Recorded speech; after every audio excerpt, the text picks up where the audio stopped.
sétimo ano. Nós estamos aqui hoje para poder dar continuidade aí na nossa videoaula aí relacionada ao Renascimento. Hoje nós vamos estar na nossa quarta videoaula e nós vamos estar falando um pouquinho sobre as outras formas aí de expressões artísticas que surgiram aí no Renascimento. Além das artes visuais que nós vimos na videoaula passada, que são as dos pintores, né?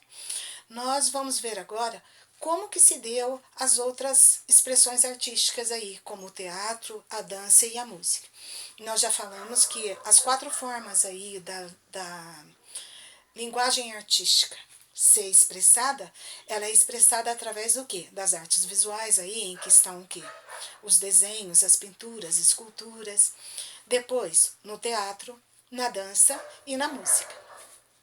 No teatro aí, o teatro aí durante o Renascimento, ele foi muito diversificado. E entre o século XIV e o século XVI aí, eles tinham um afastamento aí do caráter religioso. Então, o teatro feito, ele não estava ligado o quê? À igreja. Ele não trazia relatos relacionados à igreja. Produções aí como o Ciclo de Ouro Espanhol, que foi uma das mais famosas aí, produções aí do teatro na época do Renascimento, ela foi feita aí por um dramaturgo, né, um escritor aí de peças aí chamado Pedro Calderón de la Barca. Ele é que escrevia aí as peças teatrais. E também teve o quê? A presença marcante aí do teatro elisabetano aí com as obras aí de William Shakespeare. O teatro mais duradouro que teve durante o Renascimento aí, ele tinha o nome de Comédia dell'arte. A Comédia dell'arte aí, ela surgiu lá na Itália, mas ela serve até os dias atuais agora como referência aí para o teatro aí mais voltado para a comédia. Então toda a parte de comédia aí se baseia um pouco aí no teatro aí da comédia dell'arte. Por quê?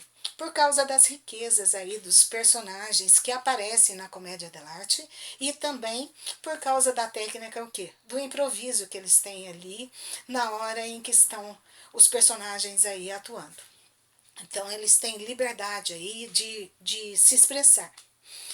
E outra coisa, além disso também tem uma gama muito grande de piadas que cai assim no gosto do público, tá?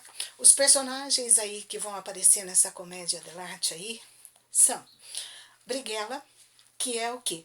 Aquele personagem aí malandro, o que vai fazer aí os rolos aí na história. Colombina, que vai ser o quê? Uma empregada disposta a ajudar ali os apaixonados aí da história, tá? Pantaleão, que vai ser o quê? Um pai que não gosta nem um pouquinho aí do namorado da filha. Então ele é contra o amor da filha aí por esse cavaleiro.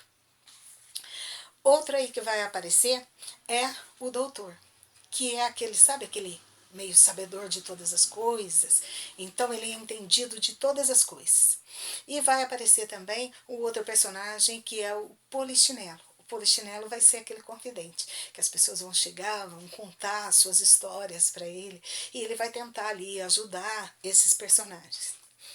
E vai ter sempre o quê? A presença de um capitão, que vai ser o quê? Um soldado aí metido a valentão. Fala que fez um monte de feitos heróicos, mas na real nunca participou de desses feitos aí que ele falou. E tem o personagem do Arlequim, que é tipo o palhaço. Ele vai aparecer com umas roupas coloridas aí, em formato de losango, a roupa dele. E ele vai o quê? A função dele aí no teatro Comédia dell'arte é trazer o quê? Alegria para o público, enquanto acontece o quê? O intervalo aí da peça teatral. E ele tem como melhor amigo ali o Brighella. Então já dá para saber que os dois vão se unir aí para fazer todas as tramóias aí da peça teatral.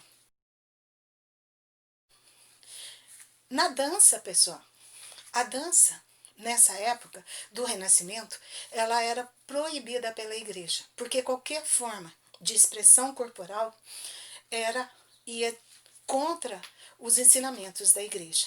Cultuamento do corpo não era tido com bons olhos, visto aí com bons olhos pela igreja. Então, entre os séculos 11 e o século 15, foi separado a dança popular da dança erudita. Ou seja, a dança que era feita pelo povo, né, pela população ali, e a dança erudita, que era aquelas danças de salões. A popular aí tinha os movimentos livres, então os dançarinos podiam se soltar mais na execução da dança. Na erudita, não. Na erudita, eles tinham toda uma regra, tinha uma métrica, um compasso, toda uma coreografia a ser trabalhada durante a sua execução. Um detalhe interessante é que, lembra que a gente falou de um dos contextos históricos aí do Renascimento, que a gente falou sobre a peste negra ou a peste bubônica aí que matou e dizimou muita gente aí na Europa? Nessa época, até essa pandemia aí vai refletir na dança. O que vai acontecer? Vão surgir danças relacionadas a essas mortes. Tem uma dança nessa época que ficou conhecida com o nome de carola. Essa carola era uma dança de roda que ela estava associada à morte. E muitas vezes ela era até mesmo dançada em rituais dentro de cemitérios. Outra dança que vai surgir aí nessa época aí do Renascimento é o momo, que era o quê? Eram as danças que eram realizadas com máscaras. São os bailes de máscaras, tá?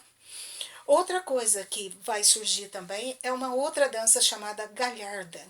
Galharda também era uma espécie de dança de roda, que era realizada na corte, tá? Mas a dança era toda feita com saltos. Então, olha só, a dança também teve o quê? O seu papel importante aí durante o Renascimento, tá? Marcando aí algumas tendências. Na música, o que aconteceu? No início do Renascimento, música boa para os renascentistas aí era música que, para ser composta, ela tinha que ter o quê? A presença ali de cálculos matemáticos para fazer a métrica dessa música. Só que na segunda metade aí do Renascimento vai acontecer o quê? O surgimento aí da escrita musical, onde eles vão adaptar o quê? A palavra, né? A letra aí da música, no caso, para ser cantada, com os instrumentos aí musicais aí.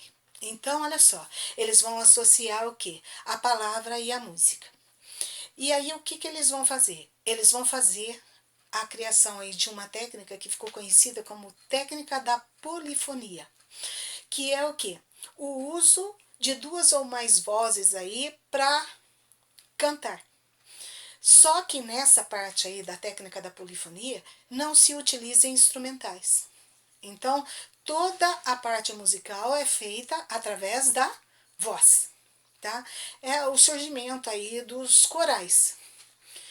Aí o estilo de música que eram feitas nessa época era conhecido com o nome de madrigais, tá?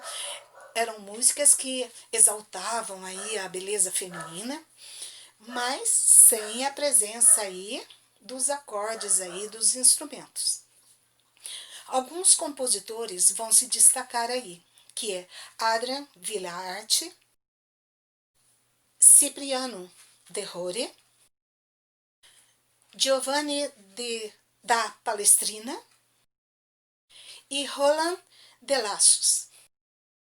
Esses são os artistas aí, os músicos aí, os compositores que vão se destacar durante o Renascimento. Pessoal, a nossa aula está terminando por aqui. Até a nossa próxima aula. Tchau, tchau!